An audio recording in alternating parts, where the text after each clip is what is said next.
자, 오늘 주일 말씀 같이 나누도록 하겠습니다.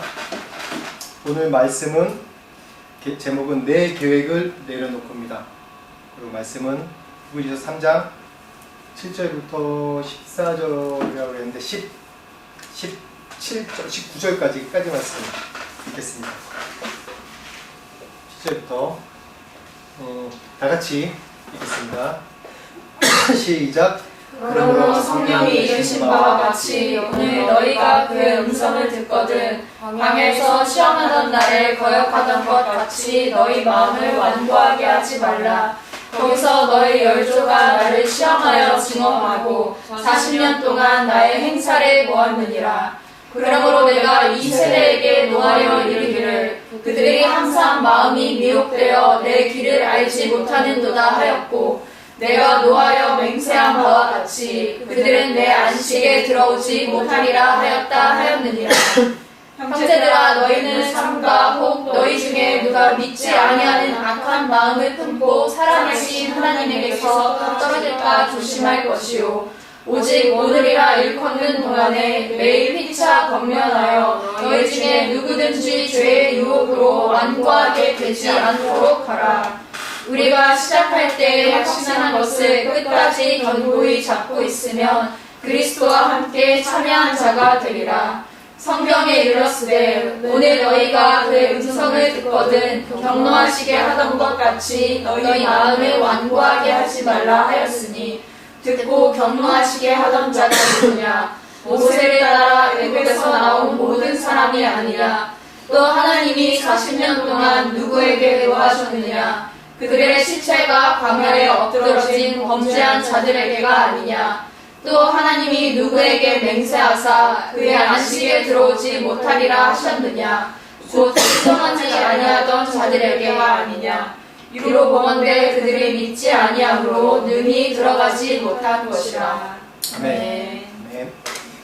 제가 이제 올해 1월 달부터 시작하면서 이제 히브리서 강의를 계속 시작합니다.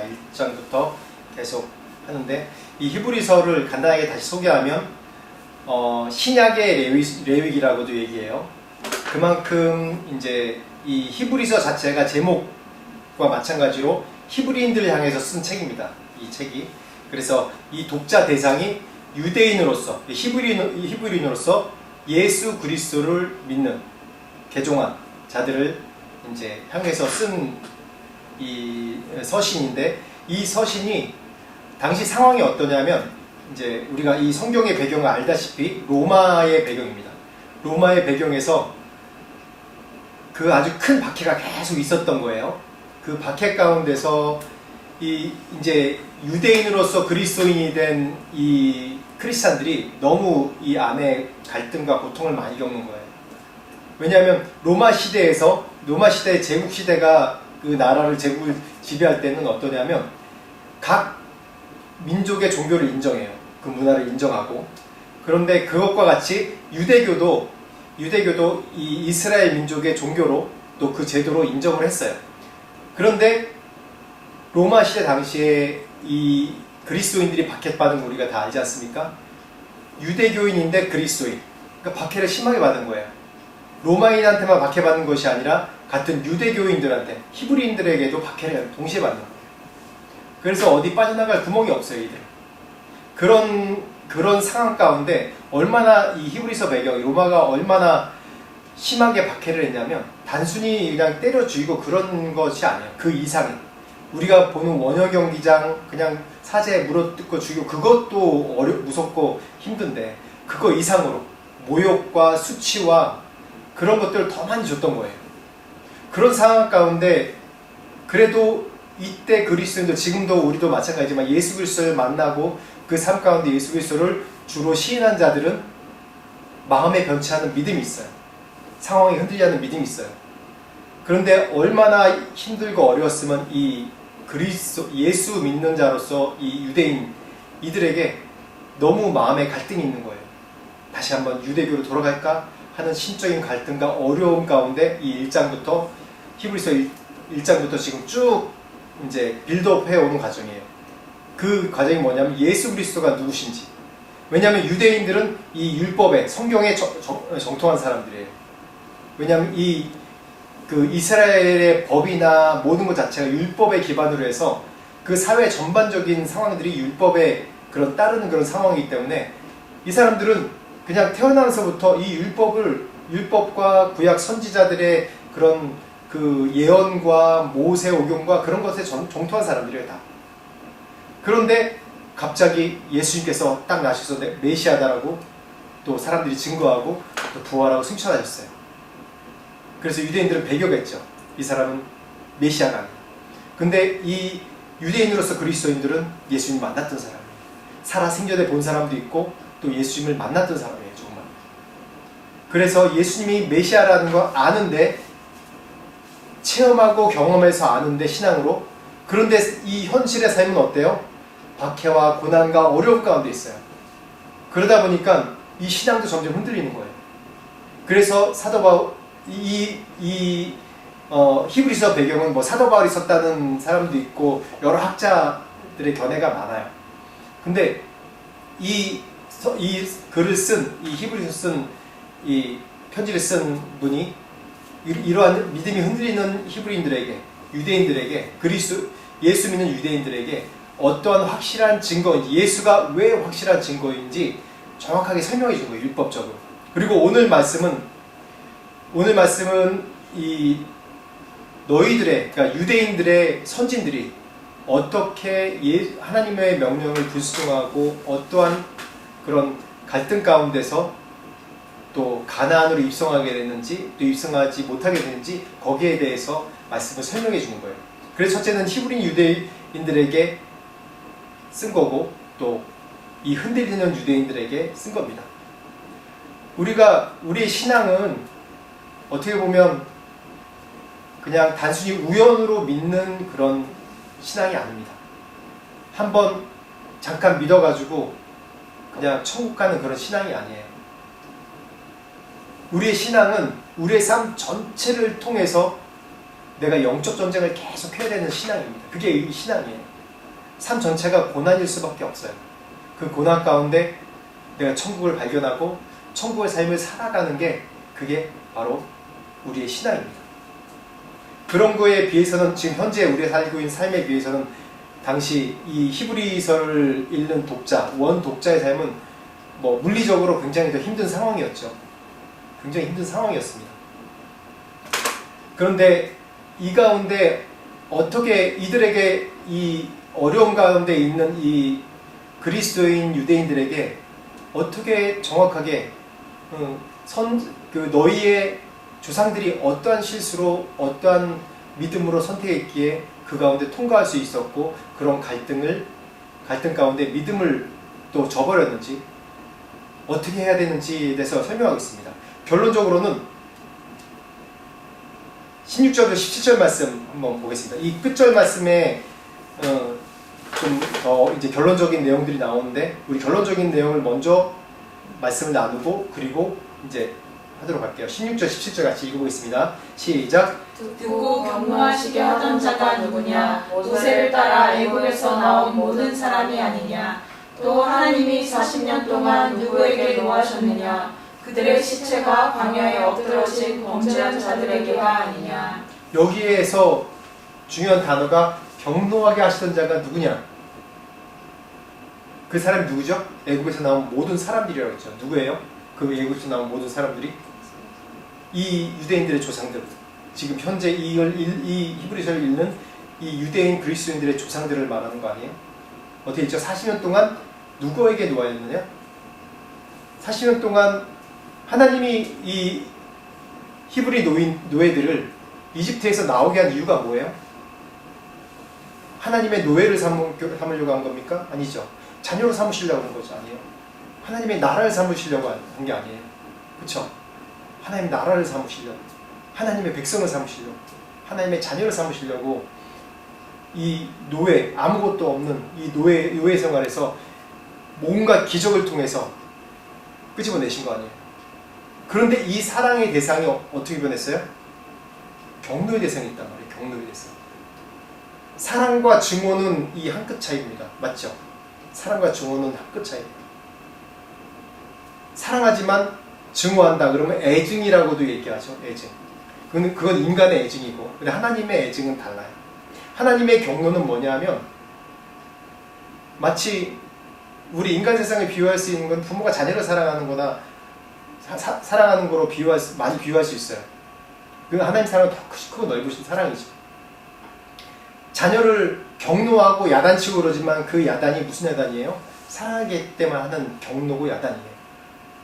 근데 이 우리가 성경 문서상에 보면 이 경노하고 막 사람 멸망시키고 그런 거 보면 무서워요. 두려워요. 나도 죽는 거 아닌가 막 그러면서 그 경노라는 얘기가 자녀를 사랑하기 때문에 이 잘못된 부분들에 대해서 돌아오게 하시기 위해서 경노하시는 거예요. 이 40년 동안 어땠어요? 광야에서 계속 있었던 것이 믿음으로 사는 삶이 아니라 계속 불만을 얘기하고 불평하고 감사하지 못하고 그런 삶을 계속 살았다는 거예요. 또 18절 말씀 보겠습니다. 18절 같이 읽어볼까요? 시작.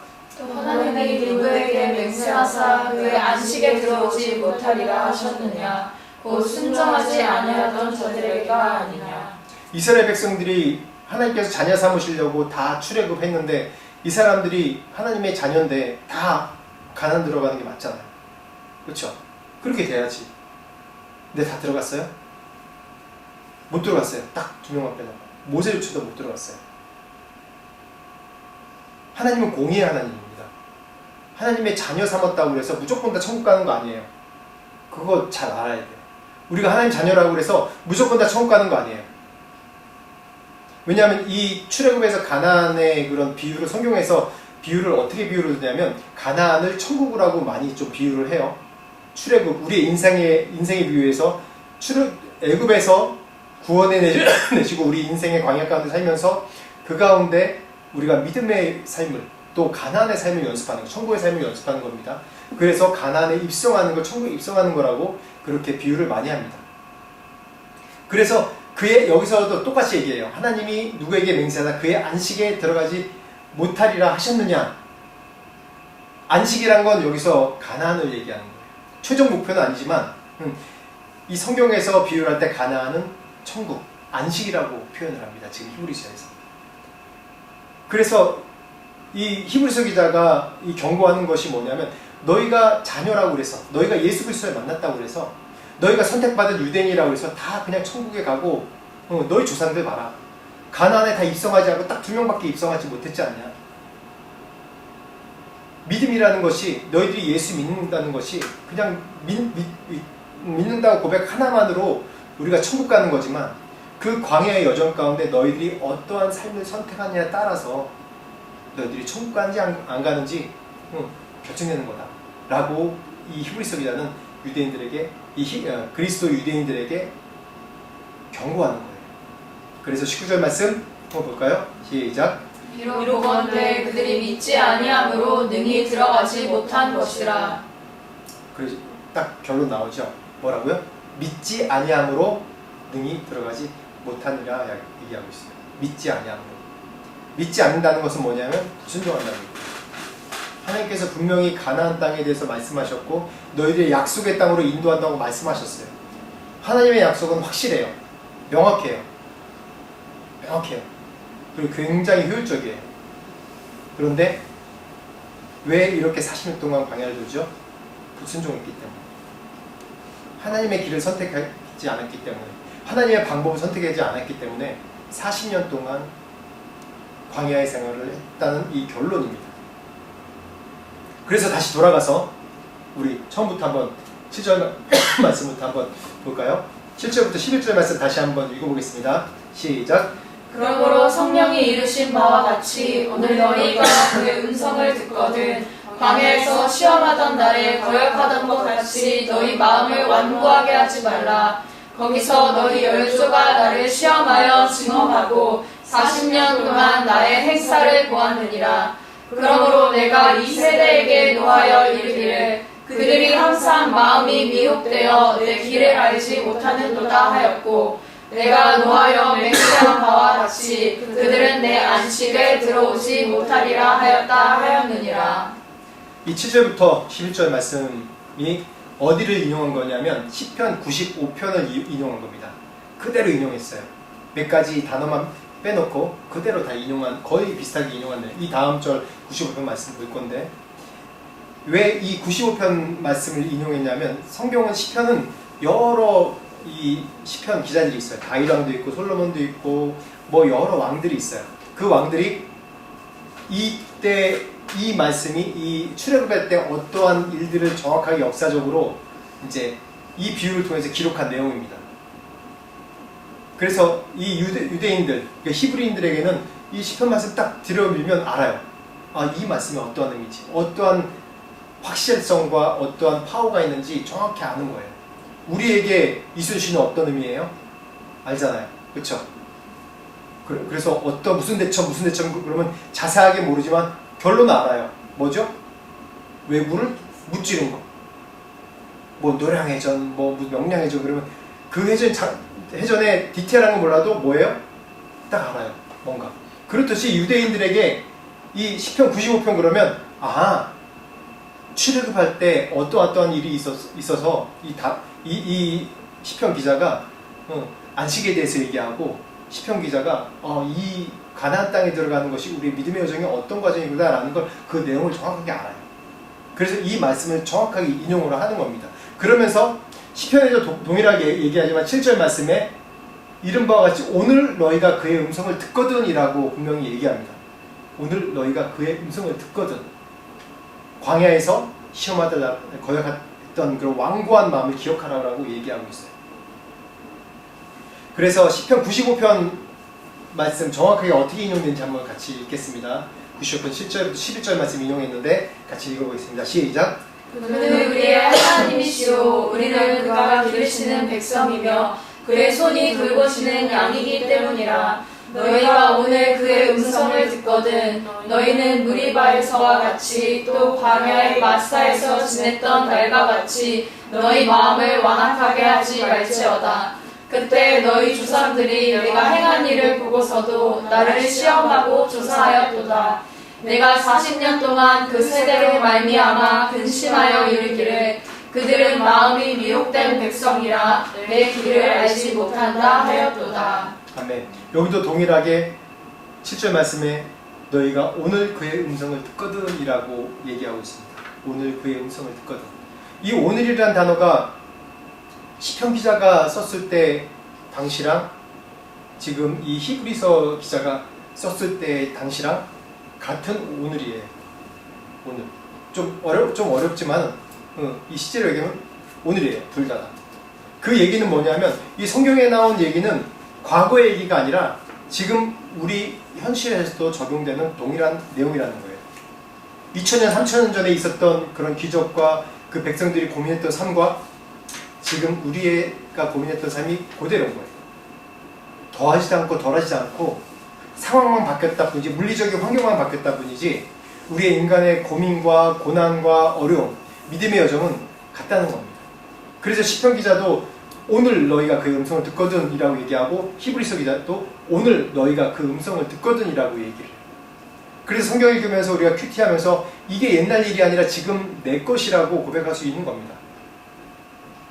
여기 보면 8절에 무리바가 마사라는 얘기가 나와요. 무리바는 히브리어로 뭐냐면 다투다.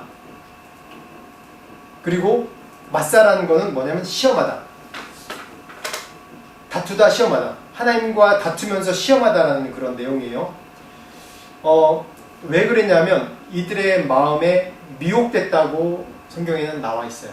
마음이 완악해졌다고 얘기해요. 완악함에 대해서 계속 나옵니다. 우리가 이 출애굽을 다시 한번 상상해 보면 어떠한 일이 있었습니까? 출애굽 때 하나님이 이 홍해를 건너게 하시고 건너면서 어때요? 그 뒤따라오던 그런 이집트의 그런 기마군단 그 최강 기마군단이 세계 기마군단을 한꺼번에 다 수장시켜버립니다. 이 백성들은 유유히 건너오고, 그리고 건너오면서 이 마지막에 건너와서 이 장면을 보면서 미리암과 백성이 하나님을 찬양하는 내용이 있어요. 하나님의 그 위대하심을 찬양하는 내용이 이 한 장, 출애굽기 한 장 전체를 거쳐서 쭉 나와요. 그랬는데 그런지 2, 3일밖에 안 돼서 어떠한 일이 일어나냐면 방금 우리 성경에 읽었듯이 무리바에서 물을 달라. 먹을 물이 없다. 그래서 돌멩이를 들어서 이 모세를 치려고 하는 장면들이 나와요. 불과 이 기적을 본 지 며칠밖에 안 됐는데, 그랬을 때 이 비유가 만약 무리바에서 마사, 이 얘기가 하나님과 다툰 거예요. 불평한 거예요. 그래서 모세를 죽이려고 해요.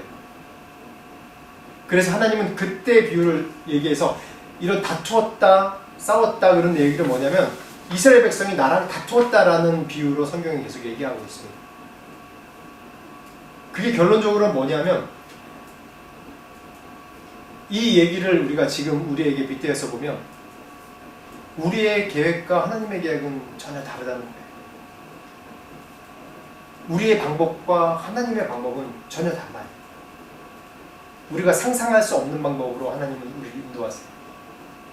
성경의 결론으로 보기에 이런 해피엔딩, 기적 이런 거를 보기 때문에 왜 우리는 이 상황을 다 알기 때문에 백성들이 완악하다, 믿지 않는다, 왜 그랬을까? 우리는 비판하지 않습니까? 그렇죠? 그렇지만 우리가 이때 당시의 상황을 한번 들어가 보세요. 하나님의 기적을 봤어. 3일 동안 물을 못 먹고 있어. 어떻게 했어요? 나 같아도 불만이 나올 거예요. 불평이 나올 거예요. 그래서 심지어는 모세를 막 돌로 쳐 죽이려고 그러고, 우리가 애굽에 있을 때가 훨씬 낫는데 노예 생활을 했다는 게 훨씬 나았을까요? 자유가 낫지? 그런 불평하는 내용이 이 광야 40년 생활 내내 계속 나옵니다. 그렇다면 그 광야의 생활은 어땠을까요? 이게 이스라엘 광야인데 어땠을까요? 광야의 생활은? 뭔가 이 문을 딱 열면 이제 여기 경치 좋잖아요. 문을 딱 열면 아침에 그 새가 지저귀면서 이 높은 곳에서 쫙 펼쳐 보이고, 아니면 뭐 우리나라 같으면 새가 지저귀면서 이 풀숲이 우거져 있고 그럴까요? 광야가? 딱 요거예요. 딱 요거. 이게 지금 이스라엘 광야거든요. 딱 이거의 삶이에요. 막막하죠? 아무것도 없어요. 막막해요. 사막은 아니지만 마른 땅이에요. 광야. 막막해. 아무것도 없어요. 여기서 무슨 희망이 있을까요? 아무 희망이 없을 거란 말이에요. 이곳에서. 이런 삶이, 이 광야의 삶이 우리들의 그런 삶이나 마찬가지예요. 그래서 결국은 어떤 일이 일어나냐면 이 40년의 광야의 생활을 하기 전에 갈스바나에서 가나안 땅 정탐을 갔다 와요. 그 다음에 이들이 뭐라고 그랬냐, 2명만 빼놓고 나머지는 하나님을 원망해요. 어떻게 우리 그 가나안 땅 가보니까 키가 엄청난 이 거인들이 있고, 물론 팩트는 뭐냐 하면 풍성한 과일과 먹을 것도 많고 기름이 딱 맞다. 그런데 우리가 어떻게 그 땅에 들어가냐? 우리는 싸움해본 적도 없고. 그래서 그 이후로 어떠한 삶을 살아요? 40년 동안 광야를 돌아다닙니다. 그 말씀은 17장 1절부터 7절까지 말씀을 통해서 볼 수 있어요. 한번 같이 읽어볼까요? 10장 1절부터 7절까지 말씀 시작. 이스라엘 자손의 온 회중이 여호와의 명령대로 신 광야에서 떠나 그 노정대로 행하여 르비딤에 장막을 쳤으나 백성이 마실 물이 없는지라. 백성이 모세와 다투어 이르되 우리에게 물을 주어 마시게 하라. 모세가 그들에게 이르되 너희가 어찌하여 나와 다투느냐? 너희가 어찌하여 여호와를 시험하느냐? 거기서 백성이 목이 말라 물을 찾으매 그들이 모세에게 대하여 원망하여 이르되 당신이 어찌하여 우리를 애굽에서 인도해 내어서 우리와 우리 자녀와 우리 가축이 목말라 죽게 하느냐? 모세가 여호와께 부르짖어 이르되 내가 이 백성에게 어떻게 하리이까? 그들이 조금 있으면 내게 돌을 던지겠나이다. 여호와께서 모세에게 이르시되 백성 앞을 지나서 이스라엘 장로들을 데리고 나일강을 치던 내 지팡이를 손에 잡고 가라.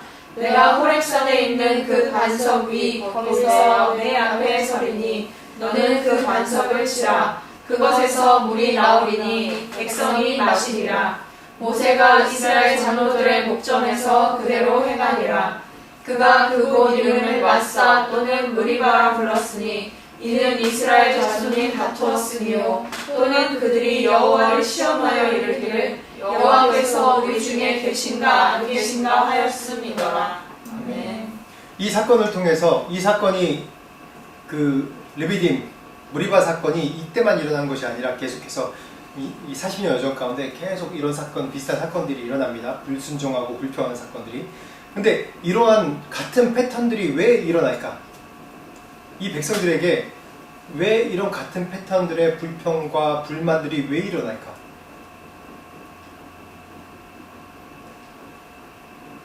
첫 번째로는 이 말씀들을 통해서 우리가 볼 수 있는 그 패턴들을 보면 인간이 보면 내 자신을 비춰보세요. 추측하는 거예요. 계속 추측, 생각하는 거예요. 아, 지금 광야에서 이제 들어와서 3일 동안 걸었는데 지금 이 시점에 물이 있어야 되는 게 아닌가? 그렇죠? 나의 필요가 지금 당장의 필요와 당장에 지금 뭔가 있어야 되니까 추측을 하는 거예요. 그리고 뇌피셜이라고 해요. 지금 얘기하면 막 이게 뇌피셜이에요. 아, 하나님이 이 시점에 물을 안 주시는 건 뭘까?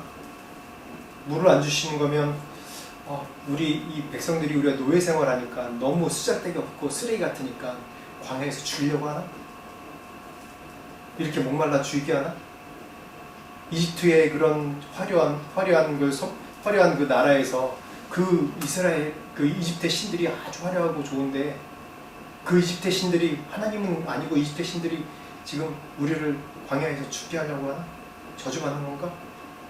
성경에 안 나오는 얘기예요. 이거는 성경에 안 나오는 얘기. 그런 뇌피셜 추측한다는 거예요. 상상한다는 거예요.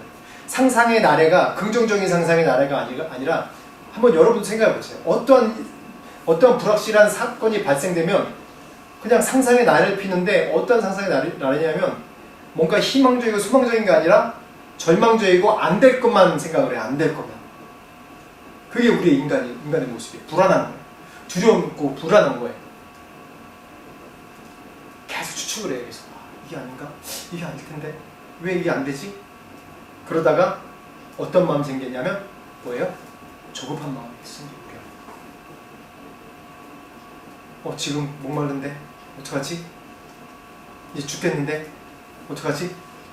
어떠한 사건들이 생기면 자꾸 조급해요. 내 시간에 맞춰지지 않는다고, 내 계획에 맞춰지지 않는다고 더 추측하게 되고 조급하게 되고 그러면서 어떤 결정을 내려요? 옳은 결정을 내리나요? 아니죠. 옳지 않은 결정들을 내려요. 내 뇌피셜에 의한 부정적인 결정들을 내리는 거예요. 그래서 그때 당시 이 이스라엘 백성이 무리바에서 내렸던 결정은 어떤 결정이에요? 돌로 들어서 모세를 협박해야겠다. 원망의 대상을 잡고 협박의 대상을 찾는 거예요. 야 모세 네가 홍해도 건너게 하고 네가 기적을 일으키게 했는데 야 네가 물을 만들어봐. 그런 결정을 한 거예요. 성경에 나와 있진 않아요. 이 결론적인 행동을 통해서 제가 상상을 한 겁니다. 그렇게 가능하겠죠. 야 너 홍해도 건너게 하고 지팡이로 홍해도 건너게 하고 기적도 일으켰는데 물 안 나게 하면 너 죽일 거야. 돌을 들고 막 협박을 하는 거야. 그래서 모세가 하나님 앞에 나와서 돌려쳐 죽이려고 하나 했다. 막 그러면서 기도를 하잖아요. 하나님은 원하시는 게 하나님의 자녀 백성들과 소통하기 원하시는 거예요. 너희가 나를 의지하나 나에게 요청하고 의지하는 걸 보는 거예요. 하나님께서 그냥 다 제공해 주실 수 있어요. 그렇지만 유대 히브리인들은 아직 출애굽에서 이집트의 노예 생활에서 이제 벗어난 지 얼마 안 됐어요. 그냥 한 번의 기적을 본 것이 아니라 이 히브리인들은 수많은 기적들을 봤어요. 10가지 재앙을 통해서 기적을 보고 나오면서 지금 당장 현실의 앞에 뭐가 있냐면 불기둥 구름기둥이 서 있는데 그걸 보고서도 믿지 않는 거예요. 조급한 마음, 두려운 마음, 추측하고 예상하고 우리 인간의 그런 모든 잘못된 결정을 다 이런 것에서 나오는 겁니다. 인류 최초의 살인도 마찬가지죠. 가인이 동생 아벨을 쳐 죽인 사건도 마찬가지죠. 추측하고 조급한 마음에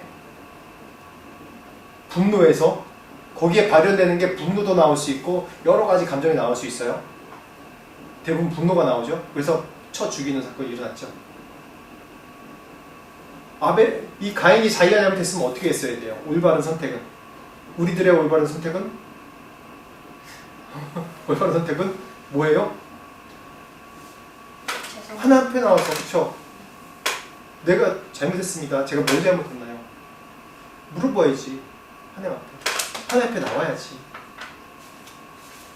지금 현실에서 하나님 보이지 않는다고 그냥 끙끙 앓고 막 여러 가지 막 내 계획대로 막 한번 해보고 시도해보고 안 되니까 또 막히니까 왜 안 되지? 하나님 살아계시지 않는가 보다 계속 조급하고 추측하는 대로 계속 하다가 결론은 잘못된 선택을 계속. 그쵸? 이스라엘 백성들도 동일하게. 그런 다음에 또 다른 거는 이렇게 해서 잘 되면 어떻게 되냐면 자만해지는 거예요. 교만해지는 겁니다. 우리 교만이 어디서부터 오냐면 기적을 우리의 매 순간의 삶이 기적인데 그 기적을 일상화된 기적이 일반화되고 당연한 것으로 여기면 자만하게 돼요. 교만합니다. 우리는 지금 생명이 연장하고 있는 이 순간도 뭐예요? 감사해야 되는 거예요. 지금 순간에도 정말 이 불행하게 그런 사고로 이제 죽거나 다친 사람도 많고 갑자기 심정지된 사람도 많고 또 지금 우리 같이 예배할 수 있는 환경이 아니라 예배드리지 못하는 환경 가운데 처한 사람도 많고 당장 한 끼를 먹지 못해서 굶어 죽는 사람도 지금 이 시간에도 전 세계 어딘가에 있는 게 바로 현실의 삶입니다. 근데 그들에 비해서는 지금 뭐예요? 우리 삶이 기적이잖아요. 그렇죠? 매일의 삶이 기적이잖아요. 근데 그 기적에 대해서 감사하지 않고 당연시 여기고 그게 하나님께서 나를 인도하신 그 감사 가운데서부터 뭐가 나오냐면 순종이 나오는 거예요. 감사하지 못하면 순종할 수가 없어요. 불순종하는 거예요. 계속 잘못된 선택을 하고. 이 이스라엘 백성이 그런 거예요. 바로 자기 앞에 구름기둥 불기둥이 서 있고 바로 2-3일 전에 이 홍해를 가르는 기적을 받고 세계 최고의 군대가 수정되는 거 받고 그런 하나님이 우리를 보호해 주신다는 걸 자기 눈으로 확인하고 경험했는데 그런데 이 이스라엘 백성은 여전히 하나님을 배반하고 배신하고 다른 길로 가려고 합니다. 다시 돌아가서 이 히브리서 기자가 히브리서를 읽는 그 그리스도인으로서 유대인들에게 경고하는 거예요. 물론 이 그리스도인으로서 이 유대인들, 히브리인들 엄청난 고난 가운데 있어요. 지금 우리가 상상할 수 없는 그런 고난 가운데 있어요. 얼마나 심한 박해냐면 정말 부모분 앞에서 자녀를 쳐 죽이는 일도 있고 그리고 얼마나 수치를 줬냐면 자기 교회 공동체 다 보는 앞에서 리더들 다 빨개 벗겨서 그냥 원희 경기장 내보내고 있고 얼마나 수치와 그런 고난과 어려움을 당하는지. 그런데 이 말씀을 이 너희들의 선조가 이러한 것 가운데 하나님을 배신하다가 하나님께 불순종하다가 가나안으로 들어가지 못했다. 안식 가운데 들어가지 못했다는 것을 계속 경고하는 거예요. 굉장히 무수한, 굉장히 강력한 경고예요. 너희 역사의 증거가 이렇다. 그래서 너희 믿음이 흔들리지 마. 하나님은 승리하신다. 하나님은 확실한 하나님입니다. 지금 어려운 삶 가운데 산다 하더라도 지금 너희의 선택이 정말 중요하다는 말씀입니다. 한번 이 말씀 한번 읽어볼까요? 시작. 모세가 구스 여자를 취하였더니 그 구스 여자를 취하였으므로 미리암과 아론이 모세를 비방하니라. 그들이 이르되 여호와께서 모세와만 말씀하셨느냐 우리와도 말씀하지 아니하셨느냐 하며 여호와께서 이 말을 들으셨더라.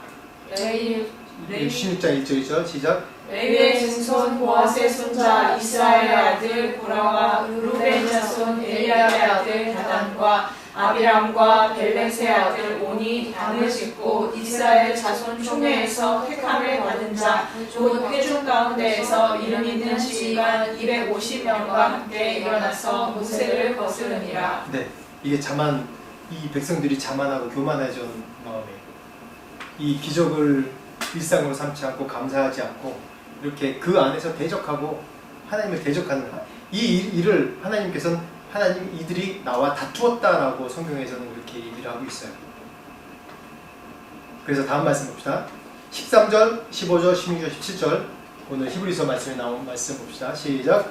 오직 오늘이라 일컫는 동안에 매일 피차 권면하여 너희 중에 누구든지 죄의 유혹으로 완고하게 되지 않도록 하라.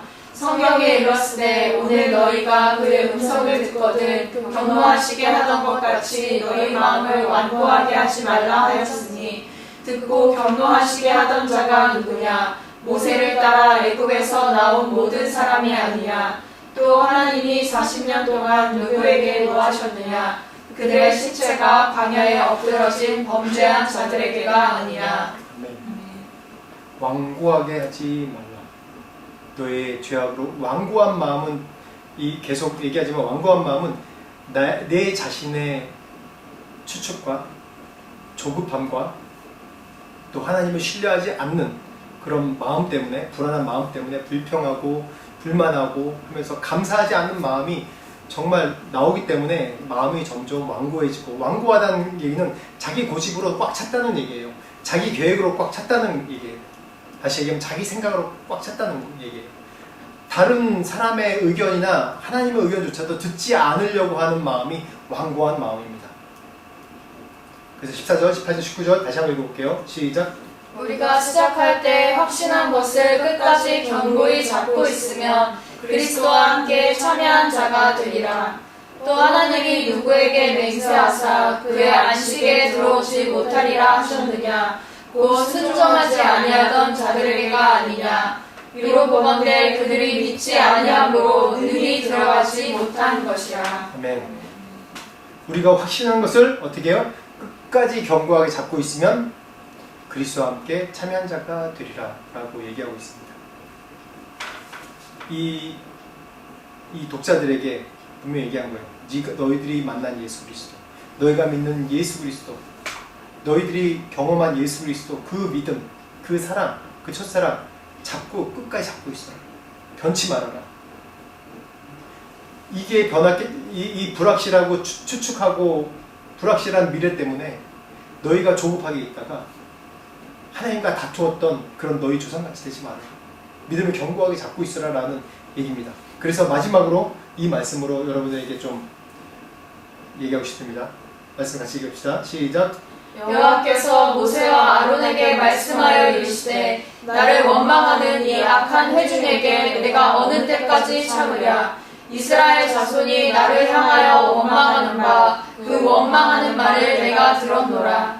그들에게 이르기를 여호와의 말씀에 내 삶을 두고 맹세하노라. 너희 말이 내 귀에 들린 대로 내가 너희에게 행하리니. 굉장히 축복의 말씀이기도 하고 굉장히 경고의 말씀입니다. 맨 끝에 말씀 뭐라고요? 내가 내 귀에 너희 말이 내 귀에 들린 대로 어떻게 해요? 내가 너희에게 행하겠다고 얘기하고 있어요. 다시 한번 너희 말이 내 귀에 들린 대로 내가 너희에게 행하리니 라고 얘기합니다. 말이 정말 중요해요. 말이. 현실의 삶을 보면 정말 어렵고 갈등 가운데 있기 때문에 솔직히 긍정의 말이 나오기 쉽지 않아요. 그렇죠? 우리 삶이 그렇습니다. 긍정의 말이 나오기 쉽지 않아요. 근데 말의 권세가 있고 말이 정말 중요합니다.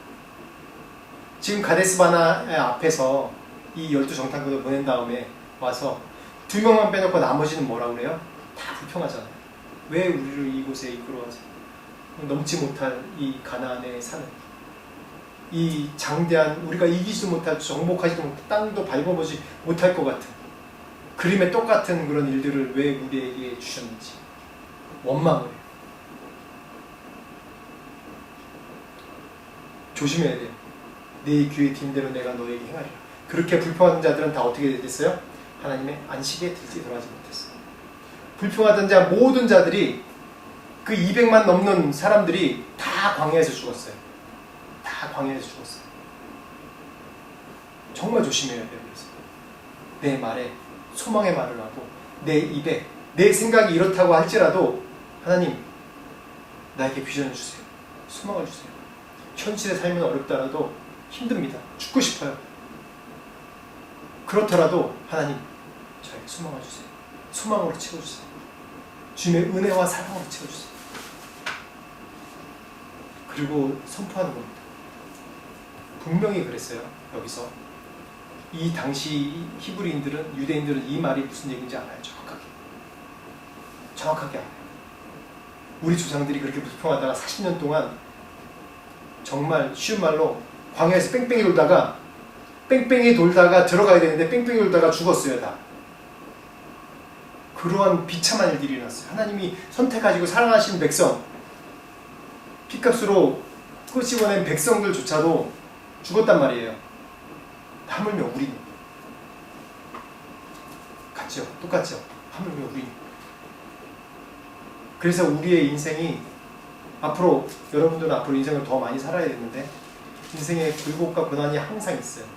그 가운데 나도 지금 그런 걸 겪고 있고 그 가운데 우리가 해야 될 건 조급한 마음, 내 생각대로 하는 건 아니라 하나님께 나와야 됩니다. 인도해달라. 그 소망으로 채워달라. 말 조심하고 말에 권세가 있는 겁니다. 소명의 말, 희망의 말, 또 다른 사람의 축복의 말, 사랑의 말, 늘 그런 말 가운데서 하나님의 기적이 일어나는 겁니다. 기적은 우리 인생 가운데 계속 일어나요. 계속. 이 3000년 그 전에 있었던 이 출애굽할 때 그때만 기적이 일어나는 것이 아니라 우리 인생의 기적이 지금도 계속해서 일어납니다. 그렇지만 내 계획대로 내 생각대로 하면 그런 기적이 절대 일어날 수가 없습니다. 그건 우리의 선택이에요. 하나님께 내 인생을 맡겨드리냐 아니면 내 생각과 내 계획, 내 경험, 내가 공부하고 내가 배운 것대로 살아가느냐. 그렇게 살아가려면 교회 나올 필요 없죠. 왜 교회 나와? 자기가 공부해서 인터넷 다 뒤져가지고 자기대로 살면 되지. 하나님은 이 우리 인생의 주관자십니다. 온 우주 만물을 만드신 분이십니다. 지금도 우리의 이 시간 속에서 우리의 인생을 이끌고 계신 분입니다. 믿으시죠? 네. 그분께 모든 걸 맡겨드리십시오. 그리고